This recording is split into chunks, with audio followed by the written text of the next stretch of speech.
Hello, അസ്സലാമു അലൈക്കും വറഹ്മത്തുള്ളാഹി വബറകാതുഹു. നമസ്കാരം സുഹൃത്തുക്കളെ, എല്ലാവർക്കും സുഖമാണെന്ന് കരുതുന്നു. അൽഹംദുലില്ലാഹ് ഇവിടെ റാഹത്താണ്. ഇപ്പം ഞാൻ നിങ്ങളുടെ മുമ്പിൽ ഈ ഒരു വീഡിയോ ആയിട്ട് വന്നത് എന്തിനാണെന്നറിയോ? രണ്ട് കാര്യം പറയാനാണ്. അതിൽ ഒന്നാമത്തെ കാര്യം എന്താ വെച്ചാൽ, ഇപ്പം നമ്മുടെ കയ്യിൽ ഒരു ഹൗസ് ഡ്രൈവർ വേക്കൻസി വന്നിട്ടുണ്ട്. റിട്ടേൺ കുവൈത്താട്ടോ. അതായത് കുവൈത്തിൽ ഡ്രൈവിംഗ് ലൈസൻസ് ഉള്ള ആളുകൾക്ക് നമുക്കൊരു കുഴപ്പമില്ലാത്ത ഹൗസ് ഡ്രൈവർ വേക്കൻസി വന്നിട്ടുണ്ട്.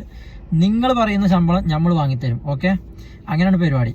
പിന്നെ 40 വയസ്സിന് താഴെയുള്ള ആളായിരിക്കണം, മുസ്ലിംസ് ആയിരിക്കണം. ഈ രണ്ട് കാര്യങ്ങളാണ് അവർ പറഞ്ഞിട്ടുള്ളത്. പിന്നെ ഞാൻ രണ്ടാമത്തെ ഒരു കാര്യം എന്ന് പറഞ്ഞത്, നിങ്ങൾ വാട്സപ്പിൽ മെസ്സേജ് അയക്കുമ്പോൾ കാര്യമായിട്ട് നിങ്ങൾ വോയിസ് വിടുക. ഞാനിത് ഇതേപോലെ ഈ വണ്ടിമ്മ ഡ്രൈവിങ്ങും കാര്യങ്ങളായിട്ട് നമുക്ക് നിങ്ങൾ ടൈപ്പ് ചെയ്ത് മെസ്സേജ് അയച്ചു കഴിഞ്ഞാൽ നമുക്ക് റീപ്ലൈ തരാൻ ഒരിക്കലും കഴിയില്ല. അപ്പോൾ ഓരോരുത്തർ ഹായ് അസ്സലാമു അലൈക്കും എന്നൊക്കെ പറഞ്ഞിട്ട് മെസ്സേജ് അയക്കലുണ്ട്. ഇല്ല കാര്യം ഞാൻ പറയാം, നമുക്ക് ജാടയോ കാര്യങ്ങളും ഉണ്ടായിട്ടല്ല. നിങ്ങൾ വോയിസ് വിടുകയാണെന്നുണ്ടെങ്കിൽ നമ്മൾ അപ്പം നോക്കും. എല്ലാ വോയിസും നമ്മൾ നോക്കലുണ്ട്. പിന്നെ പറയാനുള്ളത്, ഒരു വോയിസ് എന്ന് പറഞ്ഞാൽ ഒരു മിനിറ്റിൻ്റെ താഴെ ഒരു വോയിസ് ആക്കാൻ നിൽക്കുക. ഇത് പലപോലെ മെസ്സേജ് അയച്ചിട്ട് 2-3 മിനിറ്റിൻ്റെ വോയിസ് അങ്ങനെ ഇടും. എന്നിട്ട് ആ വോയിസിൽ എന്തായാലും പറയാം, ഓരോ പെരീത്തെ കഥകൾ മൊത്തം പറയും.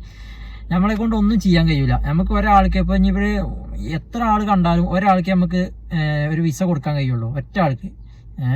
അപ്പോൾ പറഞ്ഞു വന്നത് ഇതൊക്കെയാണ്. എല്ലാവർക്കും പ്രശ്നങ്ങളും കാര്യങ്ങളൊക്കെ ഉണ്ട്. ഒന്ന് സഹകരിക്കാൻ വേണ്ടിയിട്ട്. ഓക്കെ, എന്നാൽ ഗുഡ് ബൈ. ഉപകാരപ്പെട്ട് കഴിഞ്ഞാൽ മറ്റുള്ളവർക്ക് തള്ളിക്കോ. ഓക്കെ.